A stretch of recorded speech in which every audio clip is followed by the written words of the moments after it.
I tell you what, let's do this. Let me think about your questions, have a little think. I'm gonna have a chat with Semin, find out what he wants to know, and then when we come back from the break, we'll do like 5 minutes of like, let's talk about the process and any questions that you might have. And that question, he said, is when we do the voiceover lines, when I do the 8-hour sessions, do we learn all the lines or read them off? We absolutely read them off. There would be no way. There would be no way that you could learn the lines for voiceover. Literally no way. I mean, there's something like, and they're working it all out in a minute, I think there's something like 2 million lines in the game or something. And I guess if Henry's, I honestly couldn't tell you, but like, given that he's the playable character, many of those lines are his. Obviously, you have to learn them for performance capture because you're doing it like theatre where you're playing the scene with someone. So then you have to learn them. But then you might only do... Actually, in performance capture, it's probably less than what you do in TV in terms of pages per day and lines per day. So that is not that difficult. And it's quite slow. Like you have a lot of takes and it's quite relaxed, actually. It's a lot more relaxed than TV, because TV is very like, come on, we need to move on, but with performance capture, there's no set, you're never going to lose like daylight or anything like that like you would on a TV set, because it's all the same. So it's less pressured, actually, it's less stressful generally. But in voiceover, there's no way you could learn them all. So you just read and read and read and read and read. And obviously you don't, performance-wise, you don't need to, because you're just sat reading, like people only hear you, so no one would know that you learned them, so there would be no point. And the other thing is that in terms of, it often is quite nonsensical because you kind of follow a strand of dialogue, but then you go back a bit and then you go to a different part of it. So as you're recording it through the day, it's not linear, because obviously when you're playing it, it's linear because you make the choices which are linear. But when you're recording it, you're making all the range of choices that any of you can make. So, there's like nearly 1,000 of you here. You all made very different choices and we're at different stages of the game. And when we're recording it, we're like following each strand of that, so that's why there's so much of it. Did any of Henry's lines ever make you emotional, or was there ever a point in time when you chose to bring particular emotions into the booth with you to do the lines? Well, so to the second part of the question, you sort of, I mean, all actors work in different ways, and I sort of respect everybody's way of getting there. Some people can be a bit snooty about other people's methods, but I'm like, whatever, as long as you're being generous and respectful to all the other actors and everyone else on set, then it doesn't matter how you get there. If the work you do is really good, then you should find your own way and do what you need to do to get there. But in terms of what you bring, one thing I would say that probably unites all actors is that whether you like it or not, you're going to be bringing your own emotion. You kind of can't not. It's your toolkit. So I don't mean mining your own emotional experience. Some people absolutely do that, and they kind of consciously think about, for example, like traumatic things that have happened to them. If they're doing a traumatic scene. I don't know how healthy that is. Sometimes I think you have to be a little bit careful with that. But like I say, if it works for someone, they absolutely should. But then you have to kind of preserve your own well-being, so that if you're doing theatre and you're doing that every night for 6 months, that could obviously be quite problematic. But what you are doing, I think, is using your own emotions, consciously or otherwise, even especially subconsciously. You're kind of accessing things that you have felt, because that's what makes you alive and human, and that's what makes you a good actor.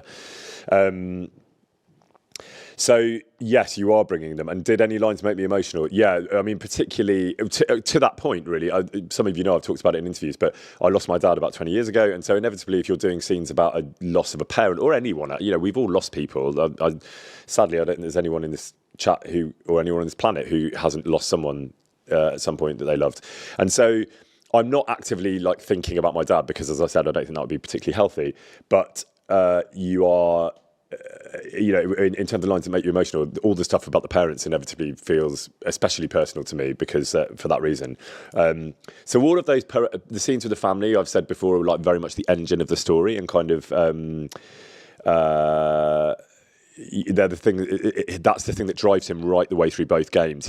Whatever kind of Henry you become it because you're dealing with the loss of your parents at the beginning, whether that's in a vengeful way or a kind of noble way or whatever you choose. That's what's driving him forwards. So yeah, definitely those scenes felt that. And I see lots of you, have had very similar experience, and of course you have. Thank you for sharing that. I hope it's not oversharing. I'm not someone who shares a huge amount, because I think there's a sort of healthy boundary and respect in that respect. But I sort of really respect and I'm grateful to you all for showing lots of love and just being lovely and kind of sharing your experiences.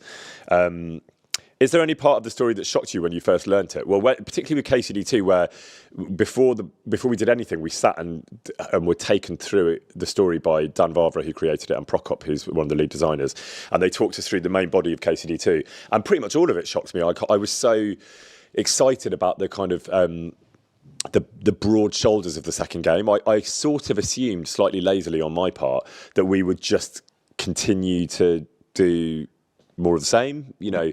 And actually what I think they did was they kept all the elements that worked, and then they just magnified everything by 1,000 and made it bigger and bolder and braver and much more complex and interesting. And I was really pleasantly surprised to hear that was the plan. So I wasn't like shocked I was shocked in the narrative sense in lots of ways. There were lots of shock moments, as you all know, when you played it, and those are the same moments that shocked me. But I was just really pleasantly surprised. Do I find it strange hearing my voice in the game? Does it register that it's you, or do you hear Henry? Sorry, that question just shot off. Obviously I know it's me, but I'm so, the voice is so accessible to me. His voice is so accessible to me now that it doesn't feel weird at all. It's kind of, I've spent so many hours slipping in and out of that voice.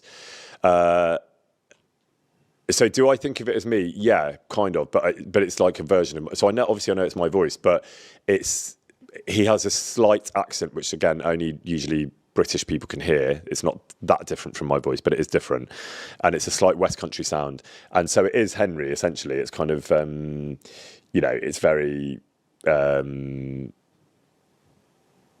familiar, and you know, it's like it is different to mine. Someone asked, were you and Luke acutely aware of the impact of the Henry storyline and the scene on the LGBTQ fans?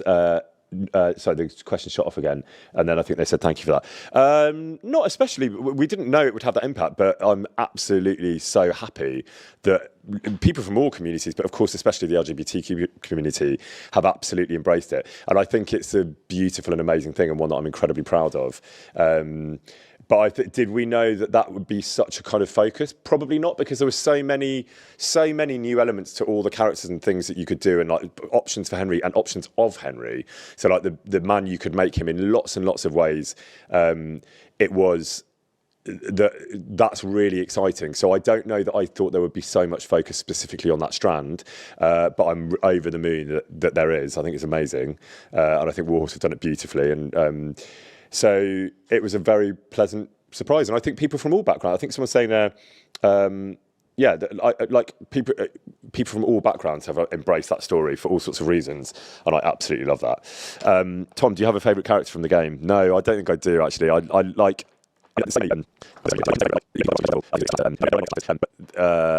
Yeah, I can't have a favourite. I'm not going to answer that. Were there lines that genuinely made me laugh that they kept in the game? I just did a side quest where you said a prayer and the man didn't know Latin and messed up with the words, and when Henry repeated it, he laughed and it sounded genuine. Yeah, probably sometimes. Well, I mean, I would never just what they call corpsing, which is like where you laugh and. Where you, the actor, laugh in a moment, and it often happens in theatre where it can get a bit uncontrollable.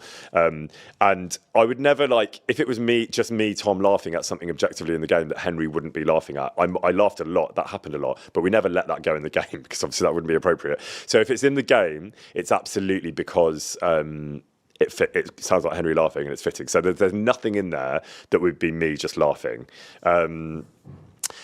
But there were loads of moments where there's like crossover, because I would sight read the line, and I generally do about 2 or 3 recordings of each line, and when I read it for the first time, often it would be a surprise to me and it would make me laugh.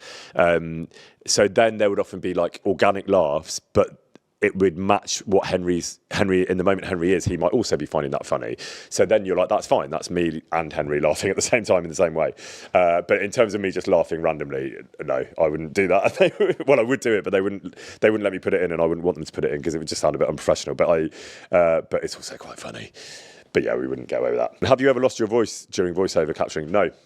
Amazingly, like when we started the 8-hour voiceover thing, we weren't sure if it was going to work, because we were like, I don't know how my voice will react to that.